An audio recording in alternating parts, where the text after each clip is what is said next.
달려가는 아침 햇살 속으로 여성 인권 시대 우리 땡!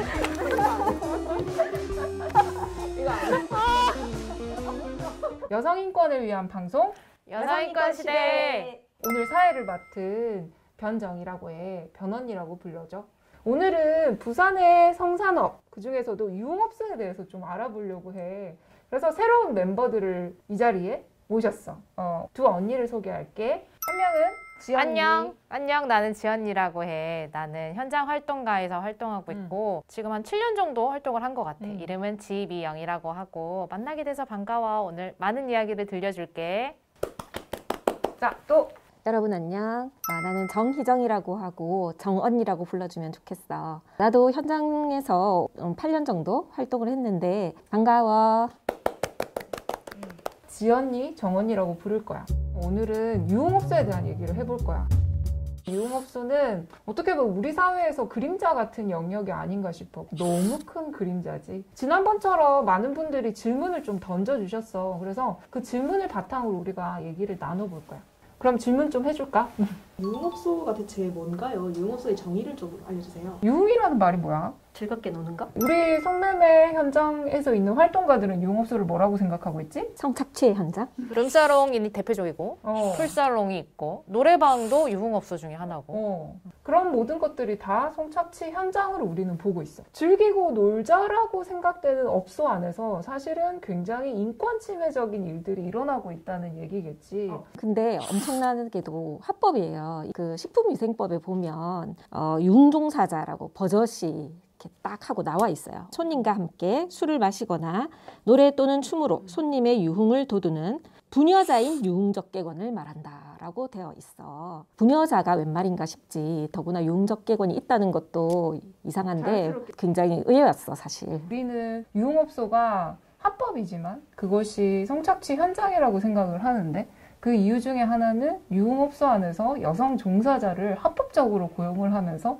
좀 성착취나 인권 유린이 일어나고 있다는 사실을 알기 때문이지. 너무나 어이가 없는 거고, 한국이랑 일본에서만 이런 식의 어떤 유흥 종사자라는 존재가 실제 있는 거야. 사실상 그 안에서 일어나는 엄청난 일들을 감추고 있지. 아무튼 합법이야. 중요한 건. 주랑 여성 말고도 또 직원이 있나요? 그 외에도 또 있지. 마담. 그 여성을 관리하고 성적인 그런 서비스나 착취가 원활하게 이루어지도록 하는 멤버라는 사람이 있고 성산업이 돌아가게끔 하는 그 돈을 대는 사람이 있어. 그걸 이제 뭐 쩐주라고도 하고 사채업자라고도 하고. 그리고 이 여성들을 모집하고 이동시켜가면서 산업이 돌아가게끔 하는 소개쟁이라는 사람도 있어. 이런 사람들도 다 사실은 성산업에 있어서의 중요한 축이라고 할 수 있고 가장 적극적으로 이 산업을 이끌어가는 사람들이지. 유흥업소에 뭐 직접적으로 고용이 되어 있지는 않지만 성착취 산업을 굴러가게 만드는 존재들이라는 거지. 멤버가 주로 구체적으로 어떤 역할들을 하는지 혹시 지언니, 정언니는 좀 만나거나 아니면 뭐 접한 적이 있어?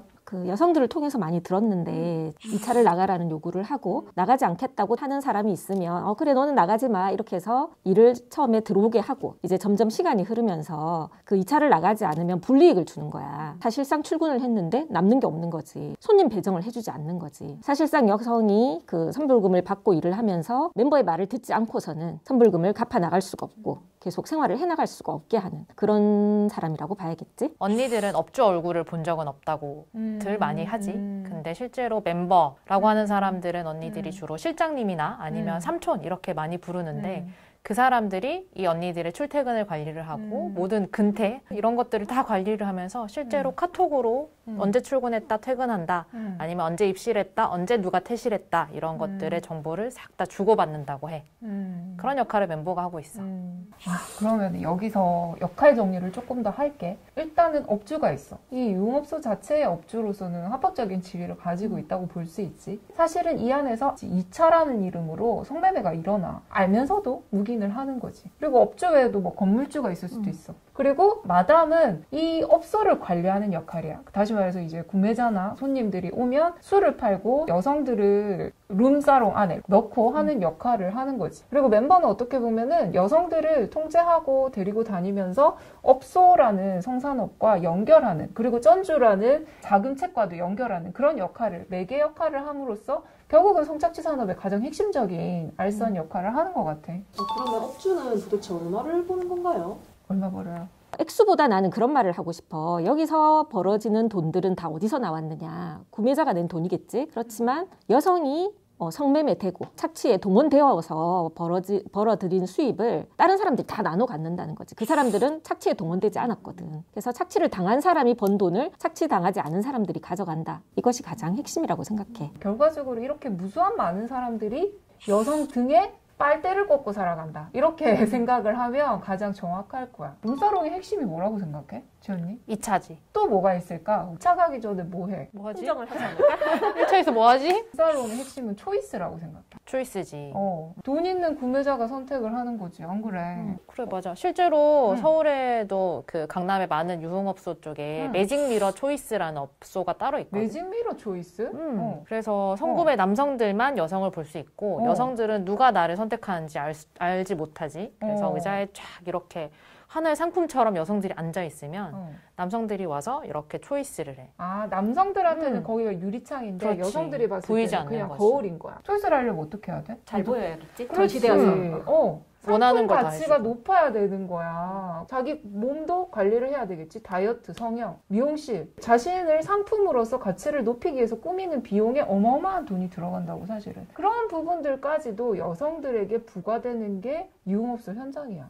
나는 초이스가 사실 핵심이고 초이스를 하는 게 권력이고 초이스라는 것이 곧 여성을 물건처럼 전시해서 사고 파는 거라고 생각해. 이게 정말 심각한 인권 침해지. 이렇게 서구 사회가 더 개방적이니까 관대할 거라고 생각하지만 정작 서구에서 온 사람들은 그런 한국의 그런 초이스 문화를 보고 굉장히 충격을 받는다는 얘기를 많이 들었어. 그러니까 사람을 상품처럼 대하는 것이 오히려 굉장히 낯설고 어떻게 사람을 이렇게까지 대할 수가 있을까라는 생각이 들게 한다고 그렇게 들었어. 보통 유흥업소에서도 2차 성매매는 불법이니까 2차 성매매로 단속에 걸리면 1,000만 원 벌금이 떨어지는 경우도 있거든. 근데 업주가 뭐라는 줄 알아? 여자들 몇 명만 있으면 하루에 몇 천을 버는데 벌금 따위가 겁이 나겠니? 그 정도인 거야. 그 초이스와 술 매상을 올리는 방식으로 어마어마한 수익을 올리면서 거기에 빨대를 꽂고 살아가는 사람들이 있는 이 생태계, 이게 유흥업소라고 보면 되고 거기에서 어마어마한 돈이 오가지. 부산에 얼마나 많은 유흥업소가 있어요? 융주점하고 단란주점 정도 포함해서 부산에만 4,143개가 있다고 해. 근데 이게 제일 많은 거는 물론 전국에서 제일 많은 거는 수도권이거든. 그래서 7,000개가 넘는 게 경기권에 있는데 부산이 인구 10만 명당 유흥업소의 개수는 1위라는 거야. 전국에서 제일 많다는 거지. 굉장히 인구 대비해서 너무나 많은 유흥업소가 있다. 이런 문제를 가지고 있는 거지. 이걸로 인해서 사실은 발생되는 문제들도 되게 많고 또 우리가 흔히 이제 알려진 대로 부전동, 서면이라고 부르는 부전동 이런 곳에는 하나의 동 안에 유흥주점만, 단란주점 빼고 유흥주점만 300개가 넘게 있어. 그래서 이게 이 정도 규모는 전국적으로도 진짜 손에 꼽히는 정도거든. 그래서 근데 이런 곳이 또 한 곳만 있는 게 아니어가지고 부산 같은 경우에는 남포동, 부전동 이런 곳. 굉장히 유흥업소가 인구에 비해서 너무 많이 밀집해 있다. 이렇게 볼 수 있어. 우리 부산도 봐. 아까 유흥주점과 단란주점 합쳐서 4,000개가 넘는데 치킨집이 부산에 1,000개가 조금 넘어. 그냥 정말로 이 유흥, 다시 말해서 그런 어떤 왜곡된 성착취를 확산시키는 그런 유흥주점이 4,000개가 넘다는 게 정상은 아니잖아. 부산은 그런 밀집된 유흥주점 집결지가 굉장히 많아. 아까 부전동 서면 얘기했지, 남포동 연산동. 있지, 연산동 있지, 또 어디 있어? 온천장, 온천장, 계법동, 하단, 덕천동 그런 데가 정말 많거든. 그래서 이거를 완전 직접적으로 연결시키는 것은 한계가 있지만 형사정책연구원에서 2013년도에 연구를 한 자료에 따르면 성범죄 위험도 1위인 동이, 행정동별로 이번에 매겼어. 성범죄 위험도 1위인 동이 어딘지 알아? 부산 중구 남포동이었어. 거기가 세상에. 2013년도에 성범죄 위험도 1위를 기록을 했다고. 근데 이게 뭘 말하는 거겠어? 이런 유흥업소, 그런 성산업이 규모가 너무 크다는 것은 결국 지역 안정에 커다란 위협이 될 수도 있다는 거고, 그것은 이미 통계로 증명이 되고 있다는 거지.